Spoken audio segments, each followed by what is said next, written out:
Let's begin. We're on Daf Kaf Zayin Amud Aleph 27a. In the Gemara we learned yesterday, we spoke about David HaMelech sleeping Shisin Nishmi, 60 breaths. And I mentioned that in Shulchan Aruch, it seems that is the shear of when, at least I recall that was the shear of how much a person would sleep in order to need to wash Negelwasser. So I looked it up. It was brought down both in the Mishnah Brura and the Alter Rebbe Shulchan Aruch. They seem to both say that. And they bring this that if a person slept more than Shishim Neshimais, 60 breaths, so Toiv Sheyara Alav Yoda Sheyara Al Yodav Mayim Gimel Pamim. It's good that he should wash his hands 3 times, because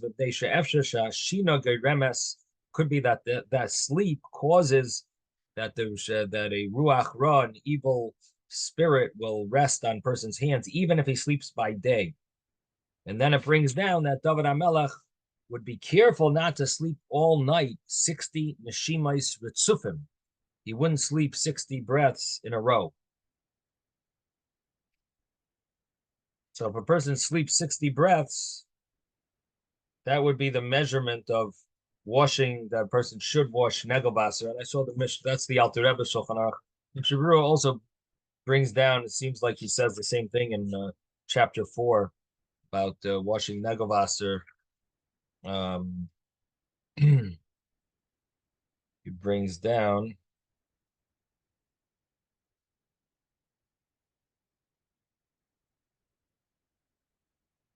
So is that 60 hand breath, 60 horse breaths, or 60 people breaths? Well, then it talks about David would make sure not to sleep those 60 breaths. So Shishim Neshimais Ritzufim. So it sounds like it's dealing with the horse measurement that we were talking, that the Gemara is talking about.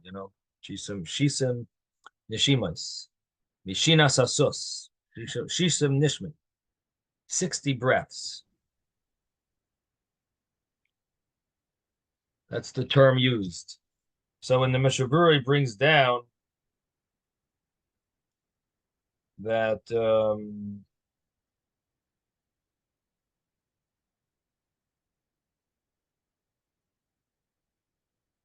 V'davka hayoshein shisin nishmi, and specifically someone who sleeps 60 breaths is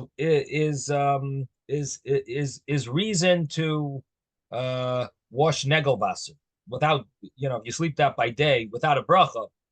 But if you sleep less than that, ruach ra'ah, evil spirit, does not rest.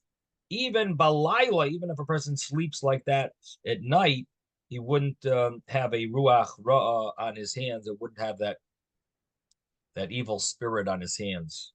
So the measurement is the 60 breaths, which we mentioned. There were different opinions about how long it is. It could be it's just a little above 3 minutes, and some say it's above a half hour, and some say it's somewhere around 2 or 3 hours. So the common custom that I'm aware of is that you follow the half-hour rule. Person sleeps over a half hour, should wash Negelwasser. But it seems that there is a inyan to be machmir even more. And I should mention, David calculated it from the AI, and he says it's about 10 minutes, somewhere between, what was it? It's between 8 and 14 minutes. So basically 6 minutes. Between. So if you sleep any more than that, any more than 3 minutes, according to some opinions, that would be an inyan to wash Negelwasser. There was another source that I saw that had something to do with horse breaths, and it was actually half hour.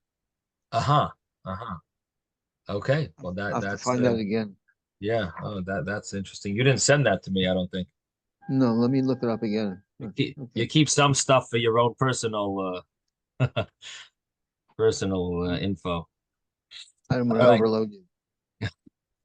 But anyway, yeah. So thank you, David, for looking into that. But so it does apply. This Gemara has a practical application. People fall asleep all the time during the day and at night, just a nap or something, And this Gemara is connected to that. That this is this is the measurement of a sleeping that would cause ruach ra, that would cause an evil, which fits with what we explained about David HaMelech, that he didn't want to taste tam of misa.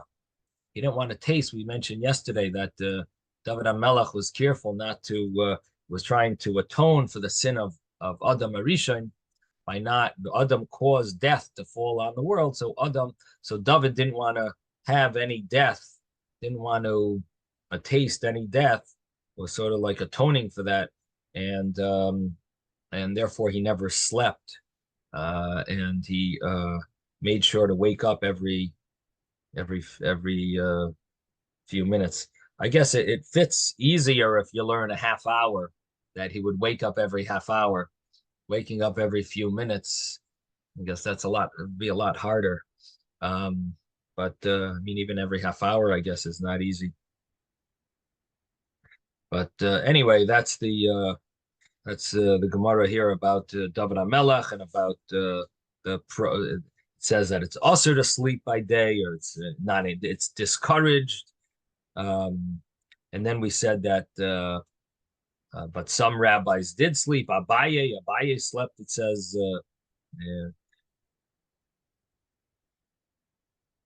and Rabbi Yosef would scream at him, like he would say, "Ad Mosai Otzel Tishkav." He would say about him, "How long?" A pasuk in Mishle in Proverbs that how long are you going to lazy one? How long are you going to sleep? When are you going to get up? So he says that's referred that he said that pasuk about Abaye. So it seems like Abaye would sleep, and we mentioned yesterday that the fact that the Gemara brings Abaye and it says that Abaye would sleep, it shows that this is more of a midas chasidus. In other words, even though the Gemara says usur to sleep by day, but sometimes when the Gemara says usur, it doesn't always mean it so literally. It's discouraged. It's not appropriate. Doesn't necessarily mean that it's prohibited. And here you see that it means that way. The El Yerabah brings down that the fact that Abaye would sleep by day, so and it uses this measurement from Pumpadisa to Beikovi, so it sounds like it was some type of a measure. The Rashi says the amount is Shisa Parsi. Rashi says the amount is 6 parsois. Parsa is 4 mil. A mil is like 3/4 of a mile. So what would that mean? A parsa is like what, 2.5 miles. So how much is a 6 parsi? So yes, so a parsa is like a mil is what, 18 minutes. So a parsa person walks 18 minutes. Yeah, 18 minutes. So parsa is like 72 minutes, and 6 parsois. That sounds like a long sleep. 6 parsois is sounds like a few hours. 7 hours. Uh-huh. That's a long sleep. No, uh-huh. So I see Shisa Parsi, I see on the side, the Spasema says, no. It's a sixth of a parsa, not 6 parsas. That'd be like 7 hours. It must be a sixth of a parsa. Shisa of a parsa. So what would that be? 6 of 72, like 10 minutes. You would sleep maybe 12 minutes. 6 times 12 is 72. So it sleeps like 12 minutes. Uh, so, uh, so that's the So Rabbi Yosef would say, "Ad Masai Otzel Tishkav." So it sounds like this that Abaye went against this minhag, and according to this, maybe according to this calculation, it's that 12 minutes is more than the amount. In other words, if it was 12 minutes, if it's a sixth of a parsa, and a parsa is 72 minutes, so it means he slept 12 minutes. That would mean that 12 minutes is beyond the threshold of when you know of how much a person uh, it's appropriate for a person to sleep by day. So okay, in any event, then we mentioned about a brisa that about putting tefillin on, having tefillin when a person sleeps by day. Does he need to take his tefillin off, or can he keep his tefillin on at night? So we had you have to take it off. That was Reb Nassan. Reb Yosi said the Yeladim, they always take off their tefillin and they don't leave it on, even by day, even temporary sleep by day. And the reason was Regilin Batuma. So Gemara said, okay, so it sounds like Rabbi Yosi, who's the more this strict opinion that they have to take off the tefillin, sounds like he's saying that a Balkari, because a person might have a wet dream, therefore they would need to take off their tefillin. And the first opinion of Rabbi Nassan was not so worried about that. They're going to sleep by day, and so you can leave your tefillin on because we're not worried that you're gonna sleep a long sleep. It's a at night that's when we're concerned. Um, you might end up it might begin as a small nap. It might end up into a regular. So those are Nassan's. Yosi was more machmir. No, you got to always take it off because of keri, because of tumah. Gemara understands it to mean keri. Gemara says, so you see that Balkari can't even put tefillin on, according to this rabbi, according to Rabbi Yosi. And of course, this is a topic of discussion in the third parak of brachas, where we did learn about that, about a person daven, a person learned Torah if they're Balkari. There was a takana of Ezra. Ezra made a takana go to mikvah, and which basically that takana would mean that anyone that has relations with their spouse, they would have to go to mikvah before they would daven and before they would learn. Or if a person had a wet dream, they would have to go to mikvah.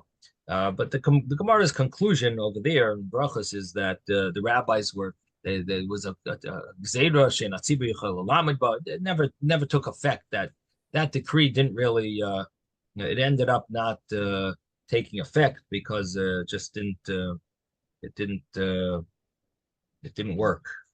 People weren't able to handle it. But there is a discussion.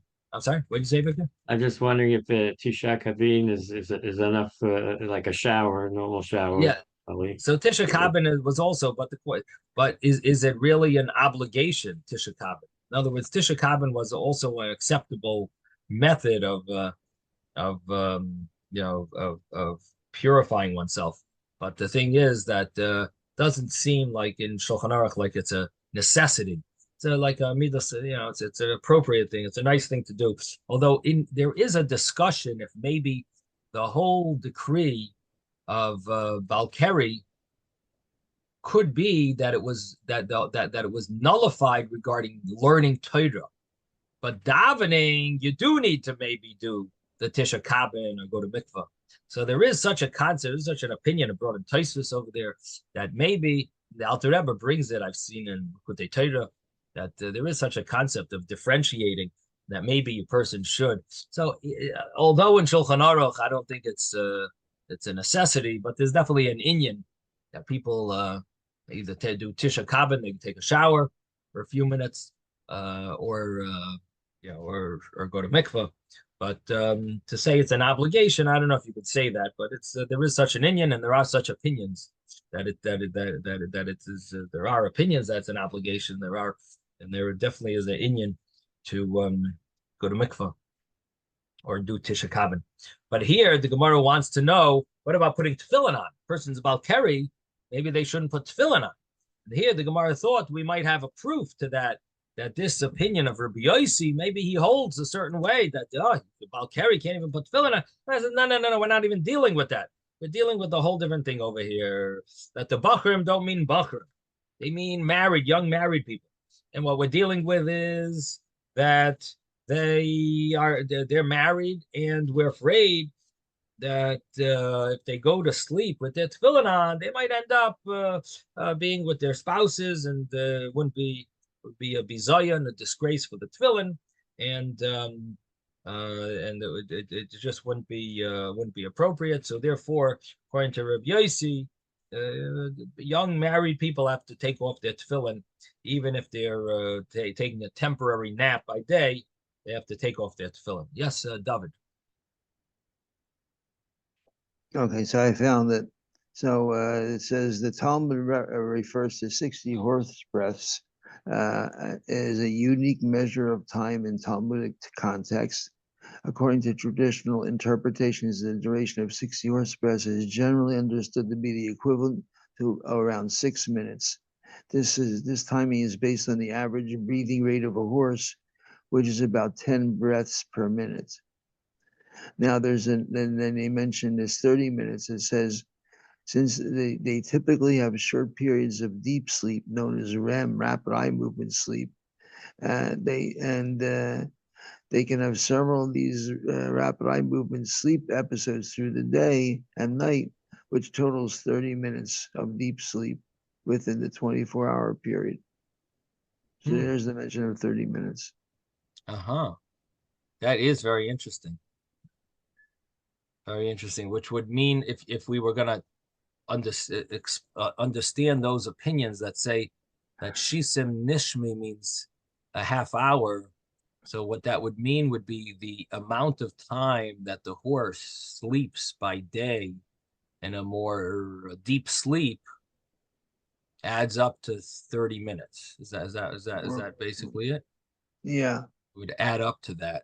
And that would be the Yeah. shisim nishmi that the horse sleeps by a 24-hour period. Right. And that's the deep sleep. Yeah, I don't know. That doesn't sound to me very convincing that that would be a shot, because is that, in other words, would we say that you have to have that type of sleep? How deep is that sleep? That's a deep, that's like is that similar to a person sleeping deeply? That's deeper than that? Like what is that term you used about their sleep? It's What called that rapid eye movement sleep. That's Is that, where I think that's when the dreams like are the most you have the rapid eye is from dreaming. I think it's right. related. Uh-huh. Huh. So would it be a 24-hour? I'm just trying to think. Imagine that that's what the commentaries would hold, that it would be you'd take a 24-hour period and say, well, a horse sleeps deeply in a half hour within a 24-hour period. That would be the Shisam Nishmi. I don't know. Just to me, it sounds like it's calculating too much. Shisam Nishmi just if I think the simple understanding would be that the horse sleeps in a row of the 6 minutes. I think that would be the most simple shot. I guess we'd have to figure out. Yeah, I mean it sounds like maybe you figured something out of it about why someone would hold it. I have to be more convinced why that would be. Why would you hold a half hour just because a horse in 24 hours sleeps the more heavy sleep? So since it adds up to a half hour, they're going to call it the Shina Sasus. 24 hours. Let's see if it fits the Gemara. The Gemara says, And just yeah. in comparison, it says in humans, this rapid eye movement, deep sleep, occurs in cycles throughout the night, whereas each episode lasts between 10 to 60 minutes is by human, Uh-huh. and the duration of the sleep periods tend to increase as the night progresses. Uh-huh. With the longest periods occurring towards the early morning. That's why you could have these really realistic dreams towards the early morning. So Uh-huh. then it says, on the average, a healthy adult experiences 4 to 5 cycles per night of this deep sleep, which totals about 90 minutes to 120 minutes. Wow. Wow. So the horse sleeps that within a 24-hour period, and how much is each interval? Like it does it say? It doesn't say that there's intervals. It sounds like the whole total together is only about a half hour. Oh, so it might be all in one. It might be in one shot.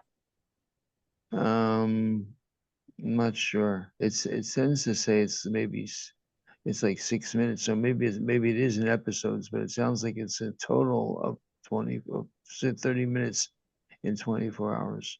Uh-huh. So it says that's how much the sleep of a horse is. Shisa nishmi. I guess you could learn it that way. That in a day, the horse sleeps 60 nishmi. So that's how much a person's not allowed to sleep by day. I'm trying to remember. There was a fella that I think he used to eat by Yaakov Williamowski. There was a horse trainer. Trainer. You know what I'm I know. talking about?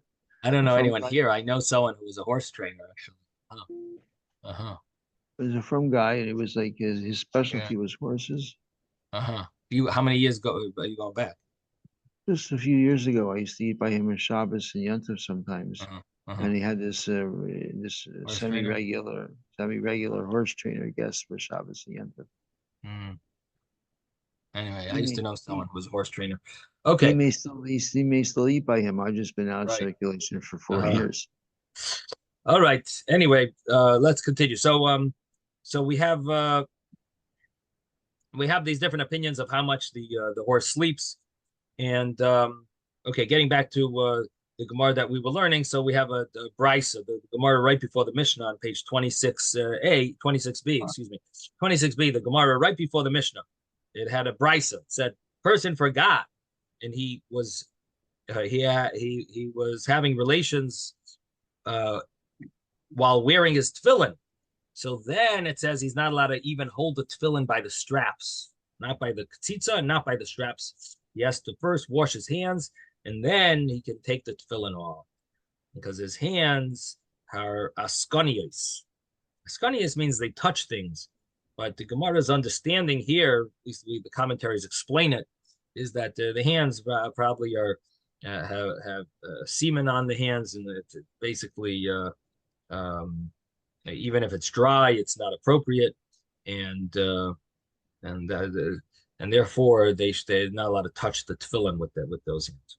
Now, the Mishnah said that they brought these two rabbis food, and the rabbis said that bring it up to the sukkah. And then when they gave to Reb Tzadok food, he ate it. He didn't even wash negel until it's yadayim.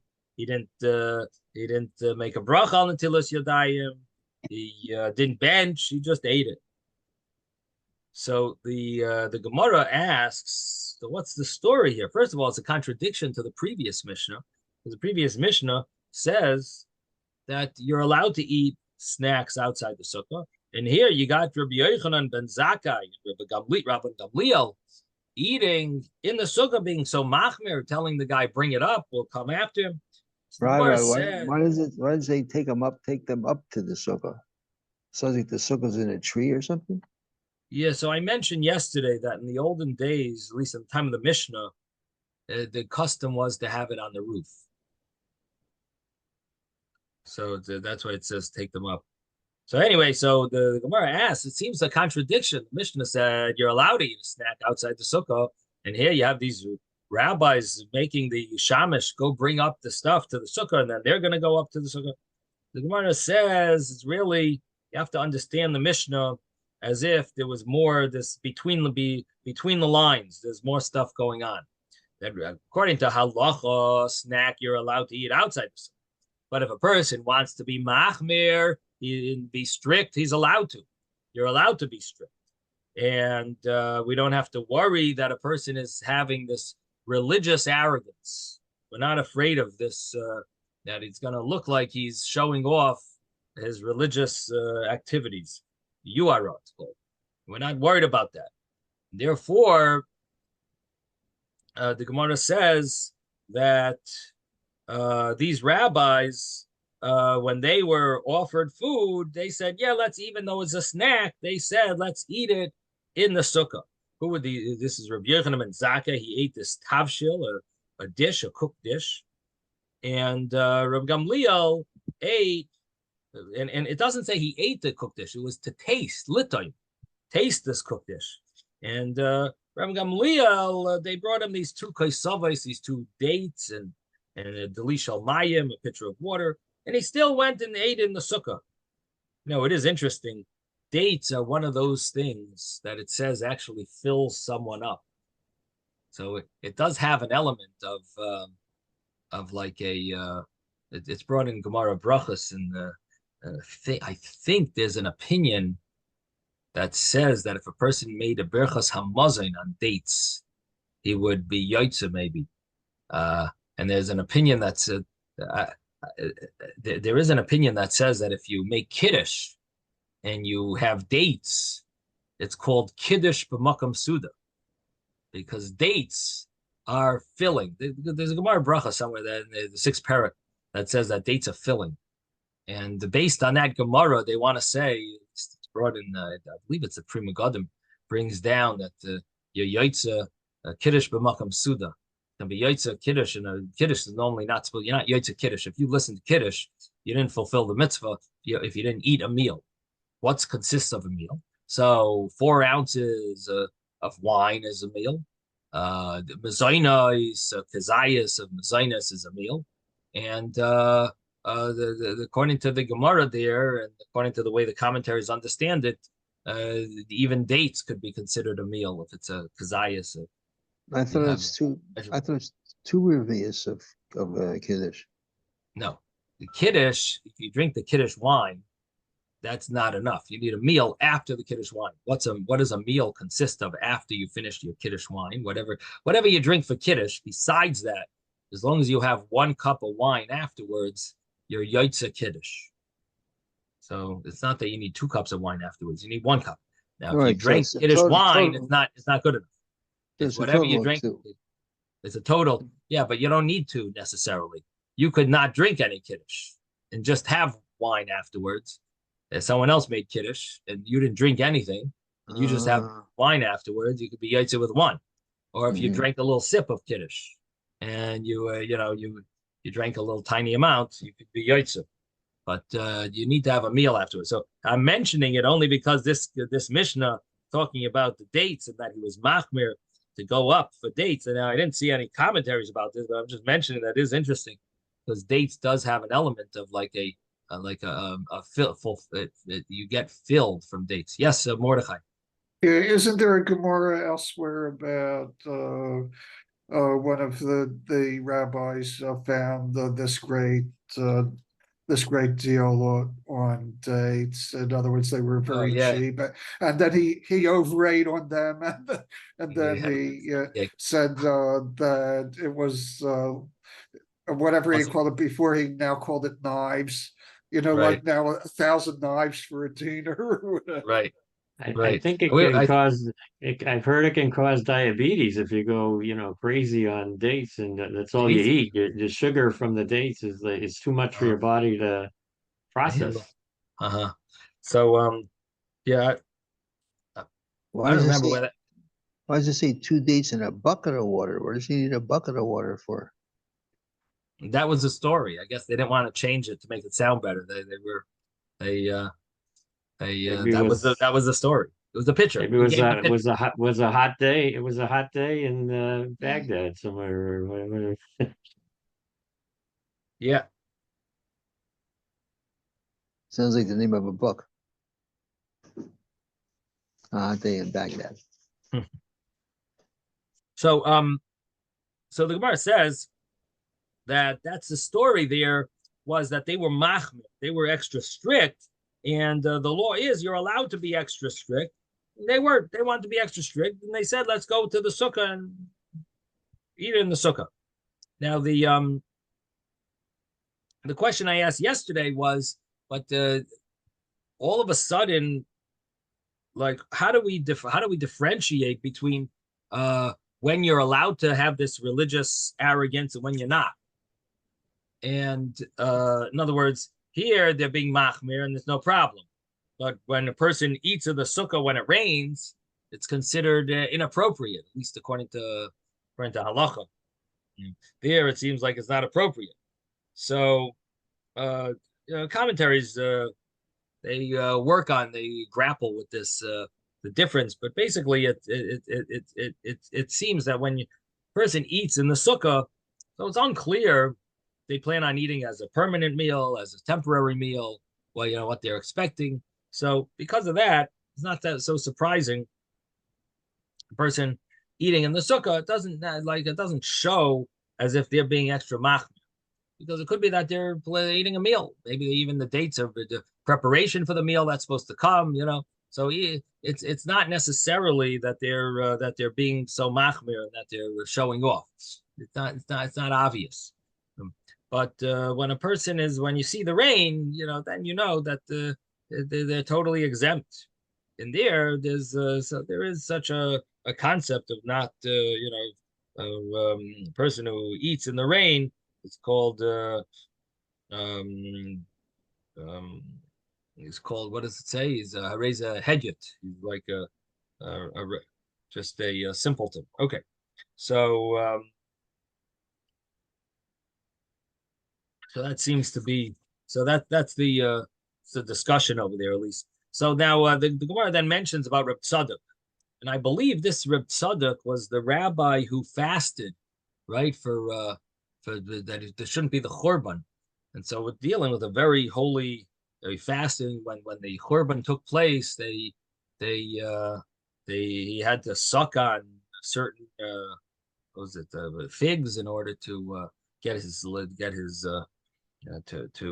strength back. Anyway, so they gave this Reb Tzadok to eat less than a kibetza, and it sounds like they gave him bread, and he took it in a mappa.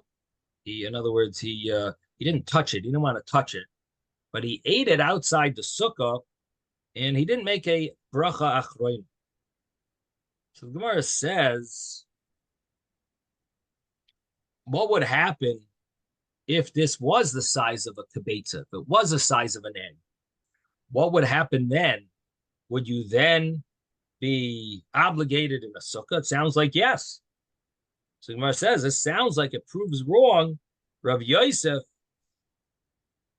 and Abaye, who both on page 26a, Rav Yosef and Abaye talked about the what does it mean, temporary eating? How much is achilas arai? Rav Yosef said 2 or 3 eggs, and Abaye says kidatoyim bar beirav v'yaya lakala. Abaye said it's like the size of 1 egg. That would be an achilas arai. That would be a temporary eating. But according to Reb Tzadok, it sounds like no, an egg is permanent. And less than an egg is okay. But if it would be an egg, it would be permanent. And he specifically ate less than an egg outside of the sukkah. And but if it would be an egg, it sounds like he's arguing on both of those opinions. And he holds an egg is the threshold of when you would need to eat in a sukkah. Bread, when is it considered a achilas keva, a permanent eating, which is what we learned the rule is, that a permanent eating needs to be in a sukkah. A temporary snack is not necessary to be in a sukkah. So the Gemara says it seems like it proves wrong, Rabbi Yosef and Abaye. The Gemara's answer was, no, maybe that he ate less than an egg. That was the reason why he didn't have to bench. And that's the reason why he didn't need to wash netilas yodayim before he ate. He didn't have to wash his hands before he ate it. But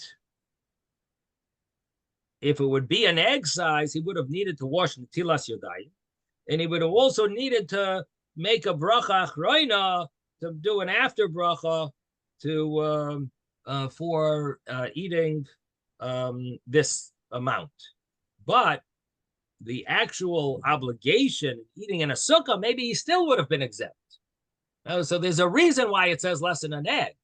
It says less than an egg for the other points, but for the sukkah issue, actually to eat, to be obligated eating the sukkah, even if it would be an egg, it would have been okay because it's only either more than one egg or more than 2 or 3 eggs that you're obligated in a sukkah. But if it's just an egg, that actually wouldn't be a problem to eat outside a sukkah.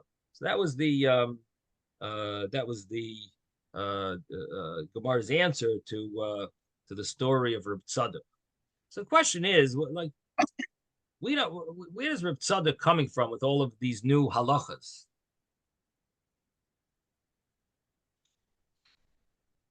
So the first thing that we see of Reb Tzadok is that not lo b'mapa. He took it. He's holding the bread in a napkin. Why is he holding it in a napkin? So yesterday I mentioned Rashi's shot that, well, he didn't wash Netilas Yadayim. So guess what? His hands are dirty. If he would have washed Netilas Yadayim, okay, so his hands would have been more clean.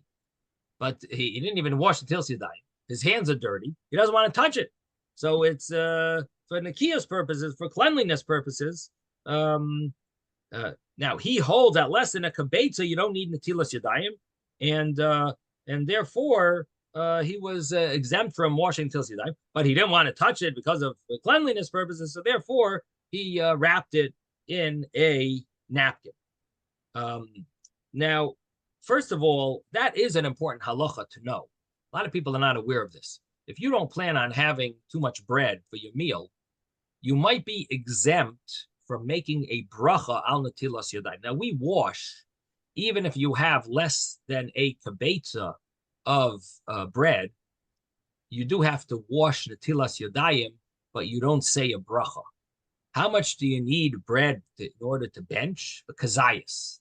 How much do you need to wash netilas yadayim with a bracha? A kabetza, an egg. An egg is double the size of an olive.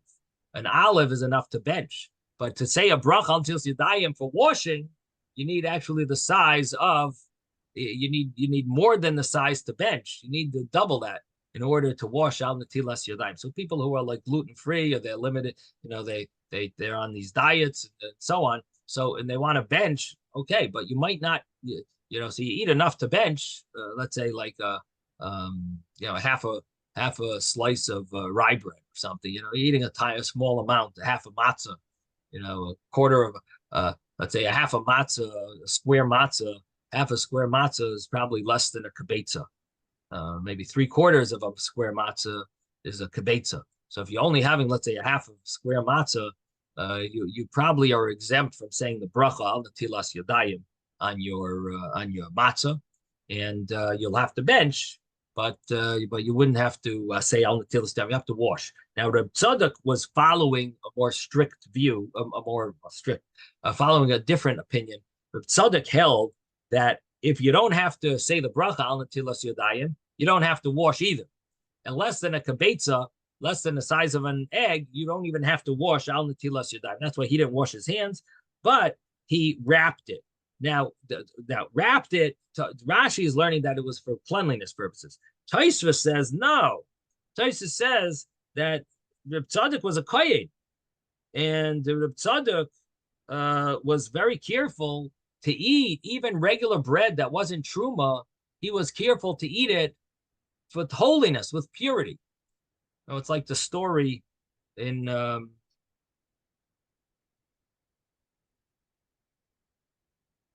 Parshas Vayera, where Avraham said he's going to give shleish seim kemach soilas lushi vasiyugais. He said he's going to give bread to these angels, and then we don't find that they brought bread. So what does Rashi say? Because Sarah became a nida, she became tamei.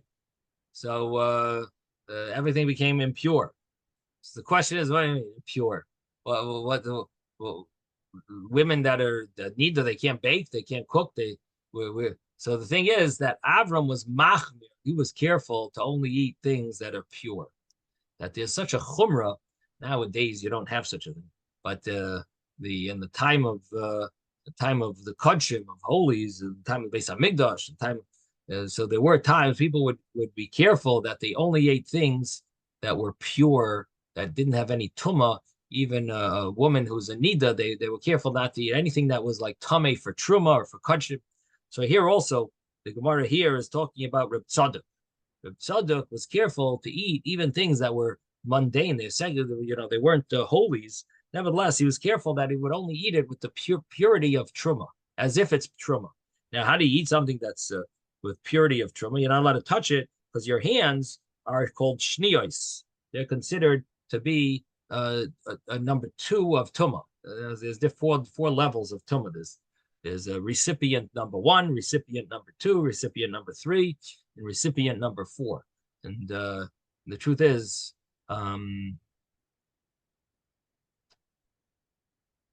it's 4 levels. So regular mundane things only have 2 levels. Truma has 3 levels. That means on truma, even a person who's a tameh number 2, he won't make your bread tameh, but he'll make truma tameh. And someone who's a number 3, let's say a person or item is number 3 of tuma, it can cause a number 4 to be tameh if it's kudshim.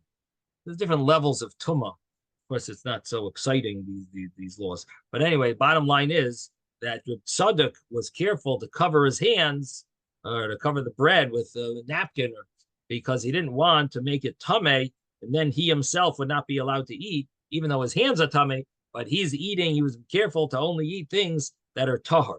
Now, why was he so careful? It's less than a kabetza. Now, there's law of tumah normally doesn't apply on anything that's small. That less than the size of a kabetza is there's reason to say that it's maybe not going to be tameh. So Taisus tells us no, it can't give tumah.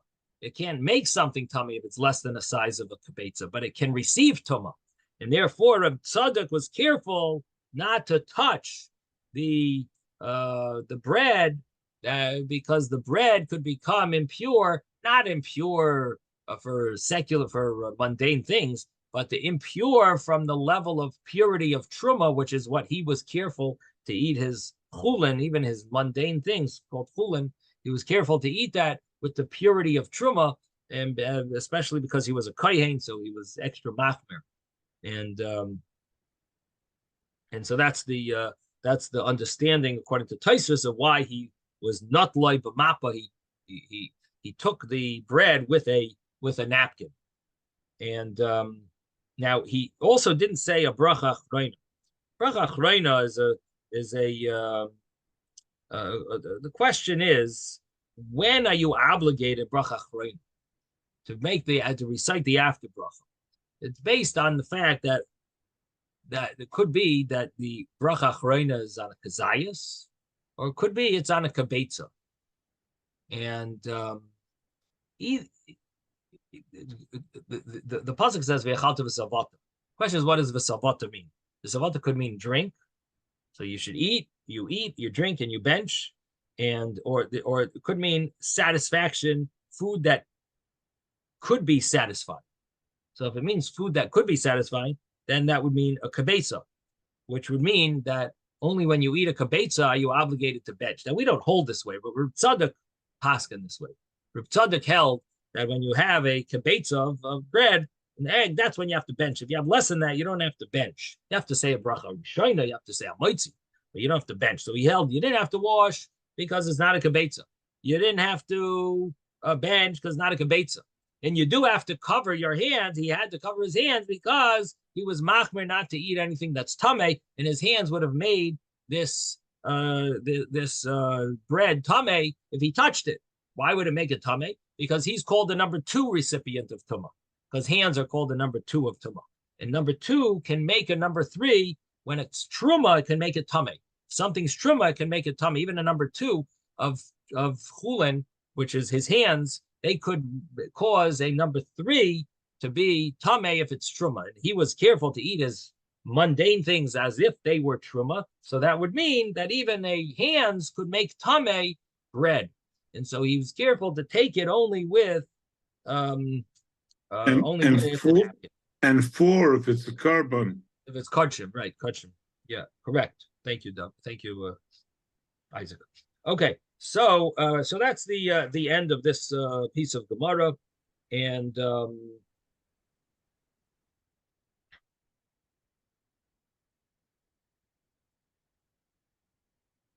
The question is, why wasn't Reb Tzadok machmir?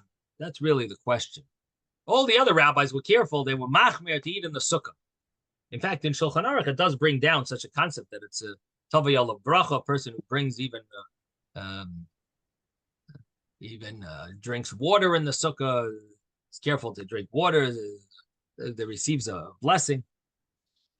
The truth is, there's a discussion of why that is. Why is that? If that is a chumrah you're not obligated to eat in the sukkah. Why? What would the reason be that a person should eat and drink anything, even snacks, in the sukkah?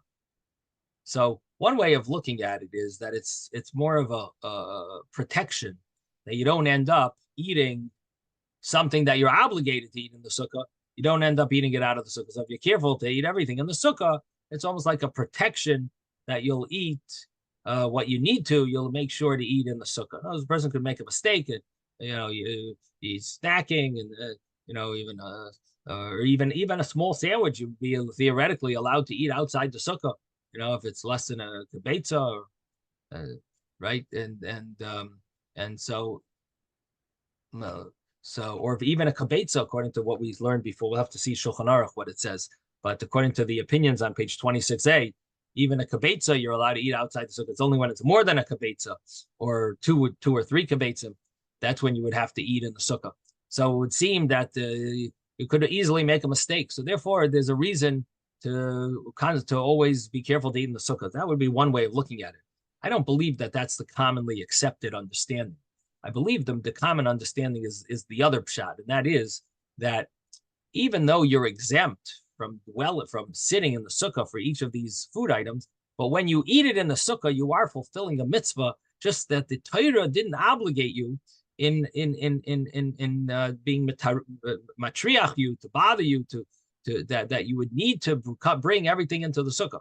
But the element of the mitzvah of sukkah is fulfilled when you eat anything in the sukkah. It's actually a fulfillment of a mitzvah. It's sort of like an optional mitzvah that you can fulfill, which means that it's not just like a chumrah that you shouldn't make mistakes. This is intrinsically holy to eat. It's intrinsically a mitzvah, and it's just that you might not be obligated in fulfilling it, but it would be fulfillment of a mitzvah, and that's why people are very machmir. You find very often people try to be extra careful to eat everything in the sukkah. Yes, Jeffrey. But we don't say a bracha for everything in the sukkah.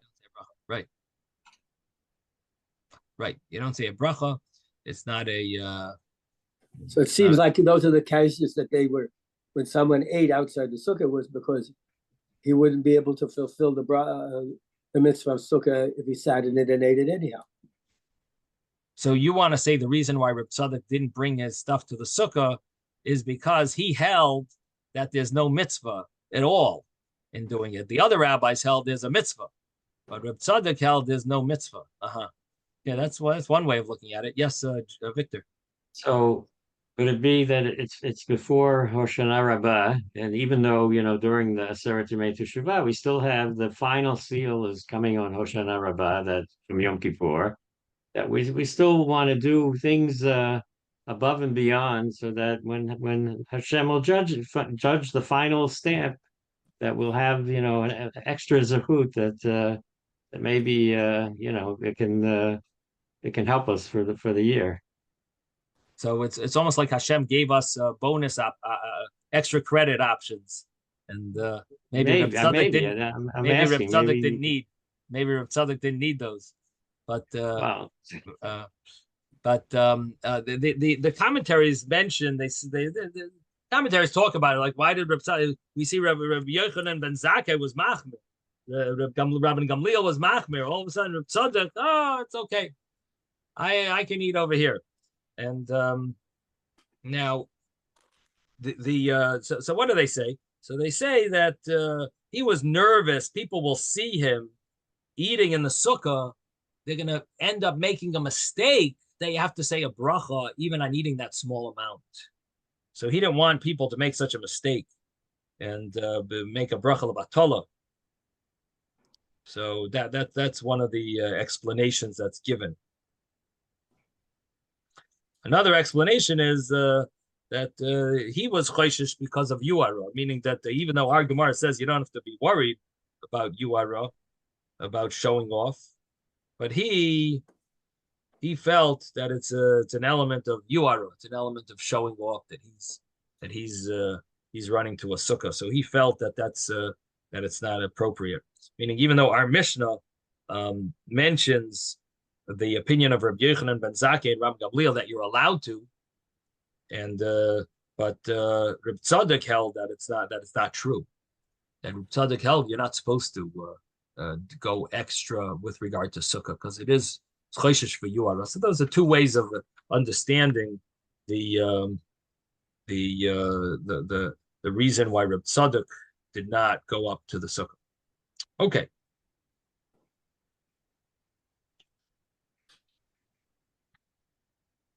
The Mishnah on page 27a. We are 6 lines from the top of the page. Rabbi Eliezer says, Arba esrei su'udos chayav adam lechel b'sukkah. A person is obligated to eat 14 su'udos in the sukkah. Achas bayoim, one by day. V'achas balayla, and one at night. And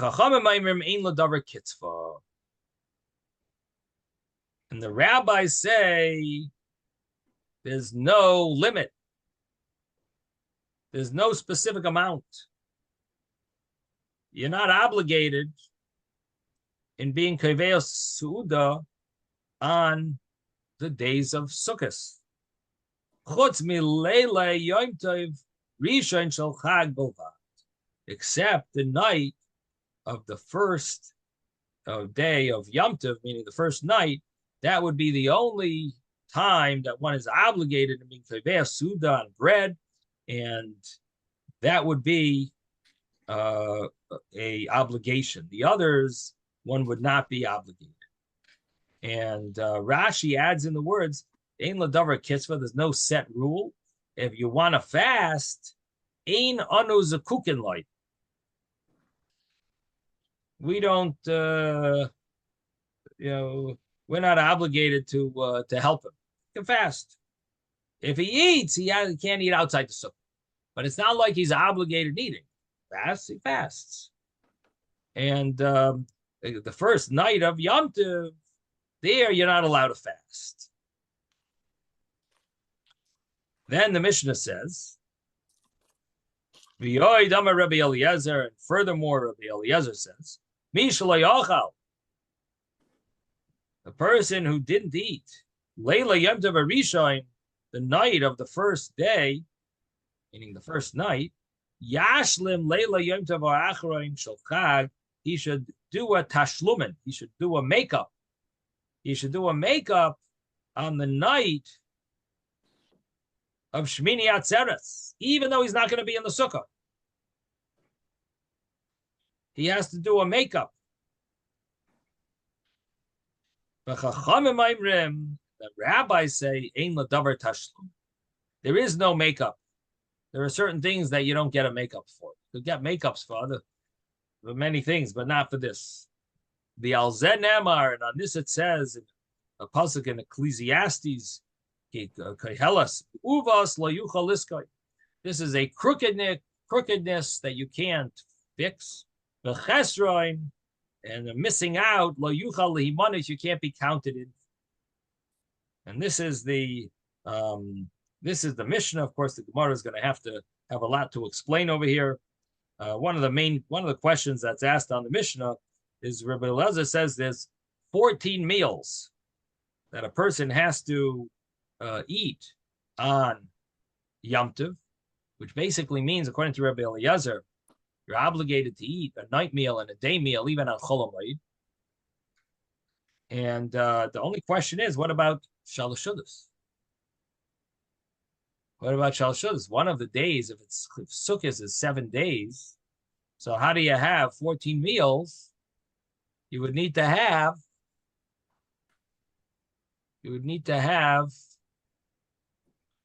15 meals.